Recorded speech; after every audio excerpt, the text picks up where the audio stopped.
guys, ignore my crazy glasses, but I just wanted to update everybody that I am actually on my way to the vet with Kisara. Kisara is our 5-year-old rescued ex-pet raccoon, and she had stopped eating a couple days ago, and so I watched her. She looked a little constipated. I was trying to give her some food, of course, some laxative, thinking she was possibly constipated, and did a round of ivermectin in case it was worms.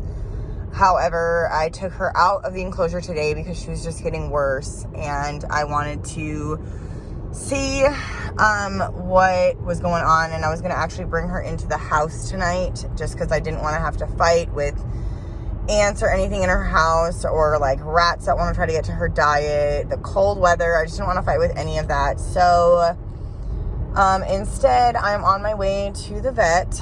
Once we got her out of the enclosure, we noticed that there was a lot of yellow skin. I looked at her teeth earlier, and it was very pale and yellow, which is, if you don't know, a sign of liver failure. So I had my intern, who actually works at our vet, she called the front desk and was able to get in touch with our vet, and they recommended us bring her in for fluids and to get a full blood work done and see what is going on. Besides, again, we believe it is a liver failure, but I will try to keep you guys posted. I want to try to document what was going on. This is part of running an animal sanctuary. So I wanted to try to, again, educate. That's why I started my YouTube channel and my TikTok, is to try to educate people more on the realities of owning animals and owning pets, and especially exotic ones.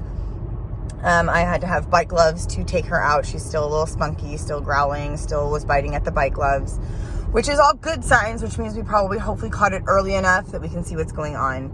So I will keep you guys posted when we get there. Hi, Becky. Good girl. Okay. That's a good girl. Yeah, good girl. Good girl. I'll let you know, not now.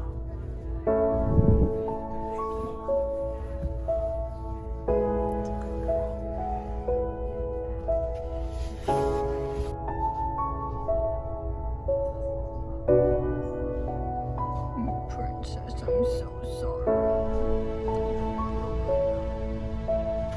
I'm so sorry.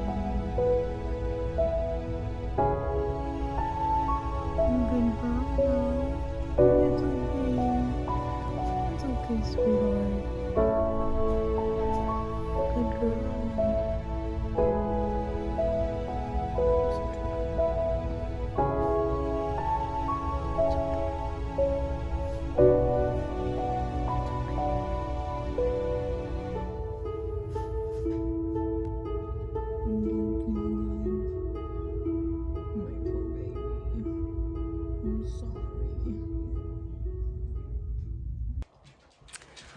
Alright guys, so we are home. Kisara is going to stay in the house now, so I'm going to talk to you a little bit about what happened with the vet, and then I'm going to talk to you about what I did afterwards. So at the vet, we took her in immediately. What we wanted to do first is get blood. So we tried a couple different spots, and the vet and our intern, who actually works at the vet, they both were trying to get the blood, and she was so dehydrated that we couldn't find a vein. Plus, this is an exotic animal. This isn't a dog or cat, so it makes it much harder as well. So that's why it was really hard for us to find it. So what we had to do is actually give her a little bit of gas to kind of not necessarily put her under, but to calm her down. And through that, we were able to get into her jugular and find, we've got big veins up here, obviously, that go to our brain. And that's where we were able to pull the blood. We did the blood work immediately, and the vet came in, gave her some more oxygen. She came in and gave her some fluids. But again, she was having yellow gums and yellow skin, so we couldn't tell if it was maybe like some kind of a liver issue or if it could be something similar to like an autoimmune disease where the red blood cells are not, you know, creating enough. And so we gave her a pain med. Again, the fluids, we didn't want to give her too many fluids because if you give them too many fluids, it doesn't help with the blood. So it actually like reverses the immune system. So we didn't obviously want to do that and have it start attacking itself, similar to an autoimmune disease in humans. But so we did a little bit of that. We did the pain med. We actually did a B12 injection as well. So now I'm going to kind of show you guys some of the medications that we were sent home with. Okay, so what I do is I make a med sheet for any of the meds that I get for any of our animals. Some meds I actually have in-house with me, and then some I don't. So I made full med sheets. Obviously, this is only 1 day. This was a double day where this is for a steroid, so they aren't the same thing and they weren't printed on the same paper, but that's why you can see a couple different ones. And then you can actually see we have, let me turn this down so that you can see better.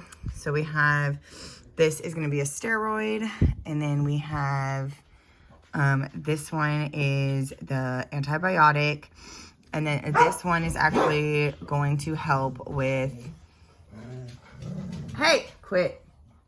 And then this one is going to actually, sorry, this one will help with, to help her stomach. She definitely has a lot of stomach pain. This is actually for pills, so that we'll do, actually pop her with the pills without putting it into like food or anything like that. And then I was also sent home with some other medications that, raccoons can be known for having parasites in the blood is what it was. And so it's, something that it's used to treat coccidia, which is something that happens a lot with exotic animals and can even happen with your domestic cats. But it's not coccidia, it's just what's used to help treat it, and that helps treat anything in the blood. So we pretty much did anything and everything that we could think of. So what I'm going to do is I'm going to do a follow-up video tomorrow and then Sunday. Today is Friday. So I'm going to do a follow-up video on the aftercare. But again, I kind of want to just show you guys the process of what it's like bringing an exotic vet in an emergency to our vet and kind of what we processed. I didn't film a lot of it at the vet because I really wanted to just focus on Kisara and her care, and I really wanted her to let her know that she was with me and that she was safe. I talked to her a lot. I was there the entire time with her. So that's another reason that I teach all of my animals that I am their safety, that I will never let anything bad happen to them if I can control it.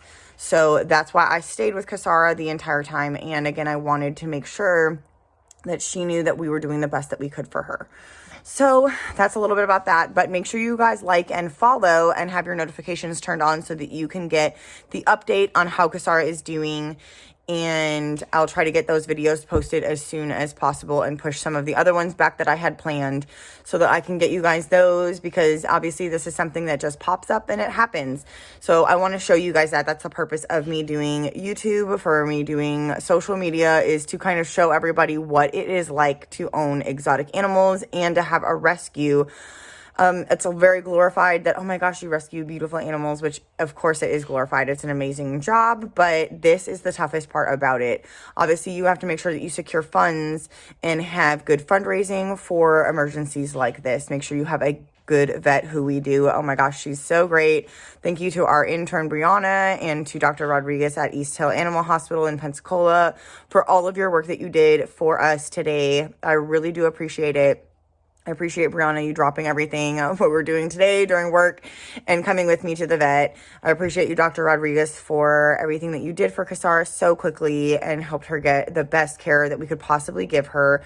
And I will keep everybody posted. I'll see you guys next time. Bye.